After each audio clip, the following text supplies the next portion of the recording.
तो जैसे कि आज हम जो हमारा टॉपिक है आज का वो है अपना अडानी के ऊपर। तो जैसे कि मालूम है कि एक न्यूज आ रही है जहां पे अडानी के ऊपर चार्जेस लगे हैं और उनके खिलाफ अरेस्ट वारंट निकाला हुआ है यूएस गवर्नमेंट ने कुछ एजेंसीज ने। तो आज हम पूरी उसके बारे में बात करेंगे कि क्या हुआ है, उनके ऊपर जो एलिगेशंस लगे हैं रिगार्डिंग ब्राइब और जो वहां के इन्वेस्टर्स को फ्रॉड करने के चक्कर में जो भी एलिगेशंस जितने भी लगे तमाम आज हम उसके बारे में बात करेंगे। तो आइए इन सारी बातों को समझने के लिए हमें जो भी पहले की बातें भी हैं अडानी के ऊपर, क्योंकि अडानी के ऊपर जनरली ऐसे एलिगेशंस पहले भी लग चुके हैं। तो हम आज सारी बातों को समझेंगे, तो इस वीडियो को प्लीज पूरी देखना, ठीक है ना, अगर आपको उसके बारे में अच्छी से नॉलेज चाहिए तो। चलिए स्टार्ट करते हैं। तो याद होगा आपको 2023 जनवरी की बात है जब अडानी के ऊपर हिंडनबर्ग रिसर्च ने, जो बहुत बड़ी एक रिसर्च एजेंसी है अमेरिका की, उसने एलिगेशंस लगाया था कि यहाँ पे अडानी ने राउंड ट्रिपिंग करके बहुत बड़ा फ्रॉड किया है। जहाँ पे उस टाइम पे अडानी के शेयर्स लगभग लगभग 80% के हिसाब से गिरे थे, बहुत ड्रास्टिकली फॉल हुआ था और वहां पे नुकसान हुआ था अडानी को बहुत ज्यादा। और फिर वो धीरे धीरे करके लंबे टाइम में वापस से ग्रो करके उसी सेम पोजीशन पे आ गए थे।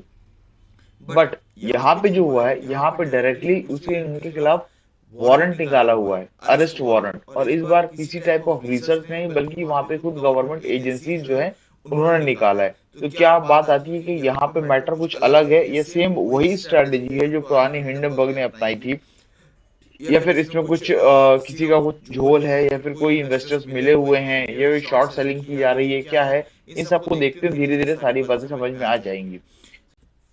हाँ, तो यहाँ पे आपको हिंडनबर्ग रिसर्च ने जब एलिगेशन लगाए इनके ऊपर, तो आपको याद होगा ये एक बार नहीं लगाए, ये दो बार, एक बार टोटल में दो बार लगा चुके हैं। एक बार सबसे पहले जनवरी 2023 में लगाए थे, और दूसरी बार जो इन्होंने लगाए थे वो अभी रिसेंटली लगाए थे, जहाँ पे इन्होंने इल्जाम डाला था माधवी बुच, जो कि सेबी चीफ है, उनके ऊपर डाला था कि ये कहीं ना कहीं अडानी ग्रुप में अपने कुछ स्टेक्स होल्ड करती हैं और कहीं ना कहीं अडानी की हेल्प कर रही हैं। बट जो भी हो, उस टाइम पे दोनों टाइम पे इनको क्या हुआ, क्लीन चिट मिल गई इंडियन गवर्नमेंट की तरफ से, आरबीआई की तरफ से भी, और जो सेबी है Indian regulatory body stock exchange की, उनकी तरफ से भी। बट अब सबसे पहले हम ये देख लेते हैं इनके ऊपर एलिगेशन इस बार क्या लगाए गए। देखिए, सबसे पहले इनके ऊपर जो एलिगेशन लगाया गया है वो ये लगाया गया कि इन्होंने अप्रोक्सीमेटली $265 मिलियन, जो लगभग इंडियन रुपीज में अगर कन्वर्ट करते तो लगभग 2200 करोड़ रुपए होते हैं, इतने की रिश्वत दी है। किसको?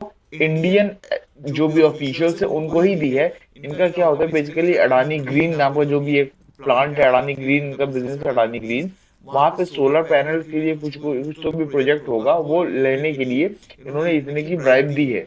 अब यहाँ पे इन्होंने इतने की ब्राइब तो दी है, बट बात आती है इन्होंने ब्राइब तो यहाँ दी है, तो यहाँ पे एसईसी यानी कि जो बाहर की यूएस की जो एजेंसी है उनको क्या प्रॉब्लम होगी। देखिए, इन्होंने 2200 करोड़ की रिश्वत यहाँ दी ताकि ये फंड रेज कर सके लगभग $2 बिलियन का। जो $1 बिलियन होता है, मैं बता दूं आपको, लगभग 8500 करोड़ इन आईएनआर होता है, तो लगभग टोटल हुआ 1700 करोड़, 17,000 करोड़, इतने का हुआ। इतने का फंड रेज करने के लिए दिया है, जिसमें से कुछ फंड्स जो अमेरिकन यूएस की एसईसी कहती है कि इनमें से कुछ फंड्स इन लोगों ने क्या किया है, यूएस में जाके भी कलेक्ट किया है और वहां के इन्वेस्टर्स को इन्होंने फ्रॉडुलेंटली इन्वेट किया है, वहां से फ्रॉडली यहाँ से रेज किया है फंड। इस वजह से वहां की क्या है जो भी एजेंसी है, उन लोगों ने इनके ऊपर एलिगेशंस डाले हैं। अब यूएस डिपार्टमेंट ऑफ जस्टिस ने एलिगेशंस तो डाल दिए, मगर यहाँ पे इन लोगों ने एक लाइन भी साथ में ऐड कर दी वीडियो स्टेटमेंट में कि they are presumed innocent unless and until proven guilty. इसका मतलब ये हुआ कि इन लोगों को माना जाएगा कि गिल्टी माना जाएगा जब तक ये अपना स्टेटमेंट के सामने ना रख दे और इनके ऊपर इल्जाम पूरी तरीके से साबित ना हो जाए। सेम केस हुआ था हिंडनबर्ग के टाइम पे, जब हिंडनबर्ग की तरफ से इनके ऊपर एलिगेशंस लगे थे, उस टाइम भी सेम हुआ था, इनको एक तरीके से इनोसेंट ही माना गया था और बोला कि जब तक इनके ऊपर फुली चार्ज नहीं लग जाते जब तक इनको गिल्टी ही माना जाएगा। बट बाद में ये गिल्टी फाउंड नहीं हुए और इनके ऊपर सब पूरा बरी हो गया, इनको पूरी तरीके से क्लीन चिट मिल गई थी। ठीक है, तो देखिए अब जैसे ही ये आया, अब देखिएगा मेजर जितने भी अडानी स्टॉक्स थे ना, सब आप देखोगे कहीं ना कहीं रेड में। एक बार आपको दिखा देता हूँ स्क्रीन पे कहाँ कहाँ अडानी स्टॉक्स के साथ क्या हुआ है। देखिए, सारे के सारे अडानी स्टॉक्स लगभग इस टाइम पे रेड फ्लैग पे चल रहे हैं। देखिए, चाहे वो एसीसी हो 7.3% से डाउन है, अडानी एंटरप्राइजेज हो 22.6% से डाउन है, अडानी ग्रीन हो वो भी डाउन है, अडानी पोर्ट से 13 पॉइंट से डाउन है, अडानी पावर, मतलब ऐसे जितने भी अडानी के स्टॉक्स है ना, सब के सब आप देखोगे कहीं ना कहीं डाउन चल रहे हैं। ठीक है, तो यहाँ पे इनके ऊपर बेसिकली जैसे ही मीडिया स्टेटमेंट आई तो यहाँ पे क्लियर हो गया कहीं ना कहीं स्ट्रेटेजी अपन को पहले जैसी लग रही है। अब यहाँ पे आप रिलेट करो कि एज अ इन्वेस्टर अगर आप सोचोगे तो आपको क्या करना चाहिए यहाँ पे।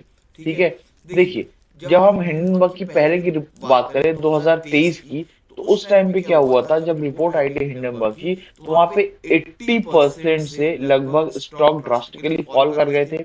मतलब लोगों को 80% का नुकसान हुआ। जैसे कि मान लो अडानी का कोई शेयर चल रहा था 100 रुपए का, तो वहां से अगर 80% डाउन जाओगे तो एक शेयर कितने का बचा, 20 रुपए का। ठीक है, अब 20 रुपए पे आके रुका और फिर वहां से वापस से ग्रो होना चालू हुआ अपने सेवन लेवल पे आने के लिए। तो बात आता है जब नुकसान 80% का हुआ तो क्या फायदा भी 80% का हुआ? ऐसा बिल्कुल नहीं।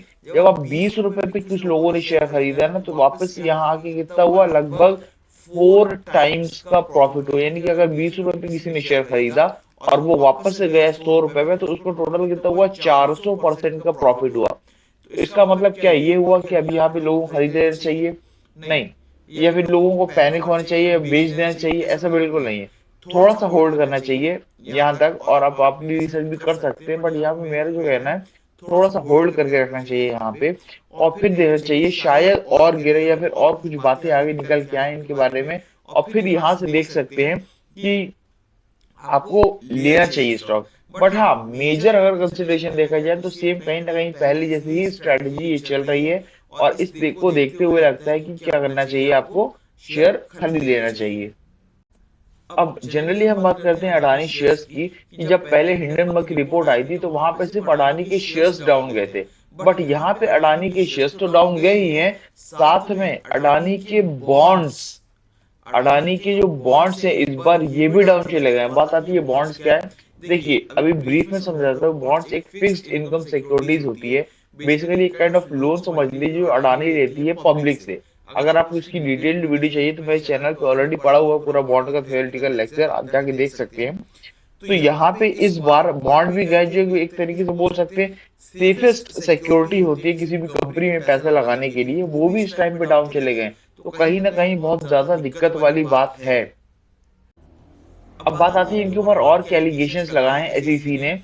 देखिए, इसके अलावा ये और एलिगेशंस ये लगे इनके ऊपर कि इन्होंने कहीं ना कहीं जो एसईसी की जांच होती है, इन्वेस्टिगेशन होती है, वहां पे भी इन लोगों ने रुकावट डालने की कोशिश करी है, वहां के ऑफिशियल्स को भी घूस देके, ताकि इनके ऊपर कोई इन्वेस्टिगेट ना कर सके और ये अपना काम कर सके। तो ये भी एक बहुत बड़ा एलिगेशन होता है, हालांकि अभी साबित नहीं हुआ है, बट यहाँ पे कहीं ना कहीं इनके ऊपर लगा है, और इसी वजह से इनके ऊपर क्या हुआ है, वारंट निकाला गया है। अब बात आती है, ये तो देखने वाली बात होगी कि आगे इनके ऊपर क्या केस चलता है, क्या नहीं चलता है, सारी बातें देखने वाली मिलेगी। तो इस अपडेट को करने के लिए आप इस चैनल को सब्सक्राइब करें, लाइक करें और प्लीज सपोर्ट करें। Thank you so much.